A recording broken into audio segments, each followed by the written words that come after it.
Welcome back. Earlier we saw the back-breaking giant table lift. Absolutely. I mean, I reckon those guys could carry the weight of a small world on their shoulders. What do you think? Agreed. Let's hear from Sven.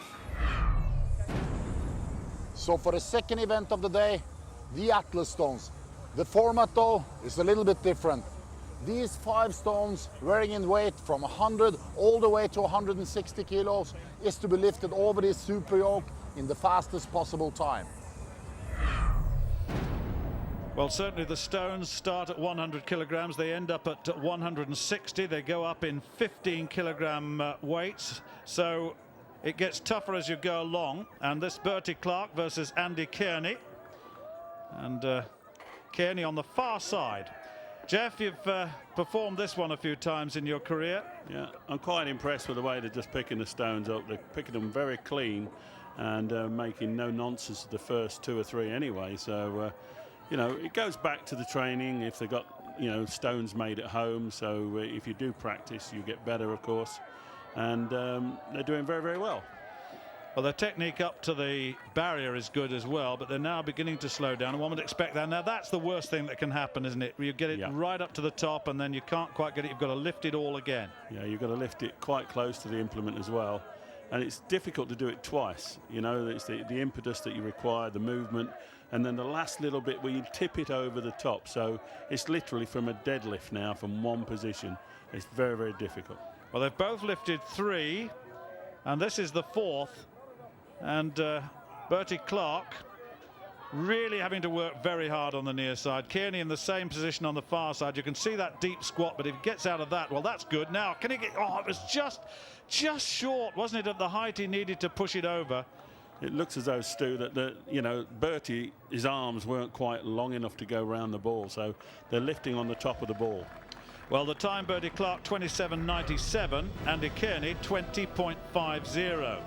We have another look at this. Early on it was very quick, but as the weight progressed, then the pressure came on. That's 130 and 145 kilograms. The last 2, or the penultimate one, is 145. So the 145 and 160s were the ones they couldn't quite make. Jimmy Marku there. Stones, king of the bloody stones! King of the stones! I wonder if he's king of the stones. He could, you know, you never know. He could join the Flatterly dance troupe. You know, I bet he's a great dancer as well. Well, Jimmy Marku and Dave Meer. Marku, of course, you've just been introduced to on the right. He's another one that chooses not to wear the vest, and of course Dave Meer with that limp. Now this is the event, it's not the event that he dropped the stone on his knee, that was the stones, but this is a similar activity, and he really has to work very hard. Careful here, Stuart. Yeah. You know, he's got a big injury there, and you know, he might be doing a wrong to himself with continuing, but you know, I take my hat off to him. He's not giving in.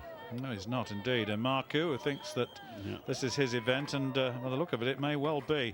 It's the last 2, 145 kilograms. Now this is it. They've slowed down a little bit, composed themselves. You can see the 3 empty rings. Just make it. There's the point you make about the resin. Get the tacky on the arms. Take your time. Try and make it a clean lift all the way through the stones, because you know a completion is more points than somebody else. Doesn't matter how long you take. You've got to do all 5. Oh, yes. Well done. Now, will he do the last stone, Stuart? Yeah, well, we'll see. He's got 46.9. Is he going to bother with the last stone? No, he says, I'm not going to bother with the last stone. Well, he's leading the group, and therefore the play acting is coming into... Well, not play acting, it's tactics. It's very big tactics, isn't it? If you don't need to do it to get into the top 4 to go to the final, then, well, why do it? Yeah, you do enough. Yeah, not just be strong, you've got to think as well.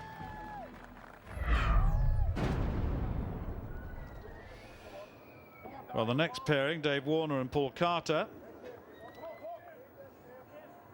I think Big Paul said he did a 180 on the drum at home in training, so let's hope he gets to the 160. Yes, indeed. Good start, nice and steady, not rushing.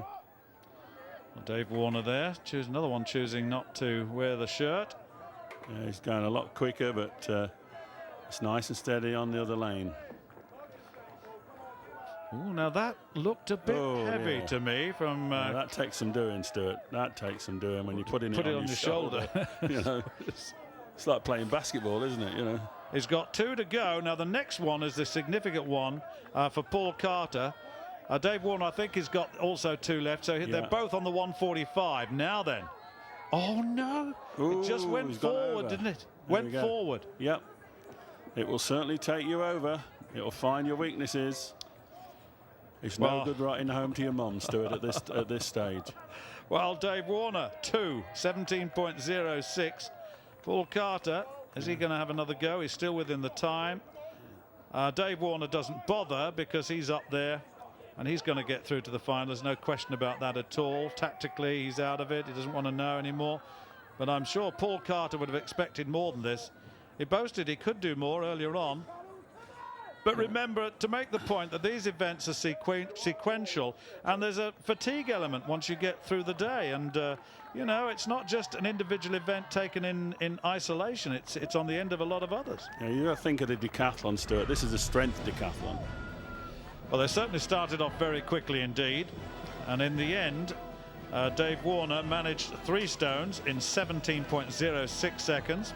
Paul Carter, a little bit slower, 25.46, but both of them 3 stones.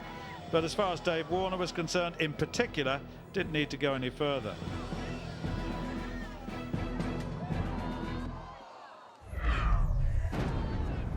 Well, once again, you're leading, and you seem to be doing very well. A lot of people ruled you out this year, but Jimmy Marku's definitely back and looking one of the favourites in the final.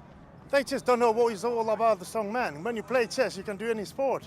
Any game is mentally, physically, both. Knowledge about the sport. That's the power of it. I had a fella in England, just a bad day and a few things going around with me. Here you go, when I want to come back, I come back anytime. I just proved to them. I'm not even 70% on my total game. Just warming up. Keep saying to them, warming up. Taking along. Jimmy Marku, 6 points, 46.09 his time. Dave Warner second, Dave Meer third, then Andy Kenney, Paul Carter, Berti Clark. And remember, once again, let me remind you, day 1 scores added to day 2, and this is what happens. Jimmy Marku just half a point up on Dave Warner, with Paul Carter in third with 27 points. Then Andy Kenney, Dave Meer and Berti Clark in 6th.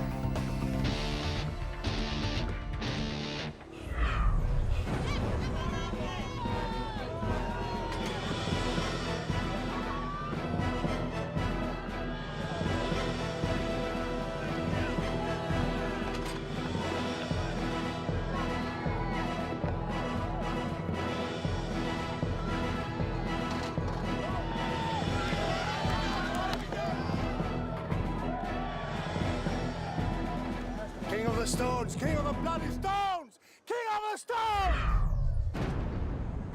Not such a great event for Cuddles there, but a fantastic one for Jimmy Marku. You know what, Sam? I wouldn't expect anything less from Jimmy. Join us after the break.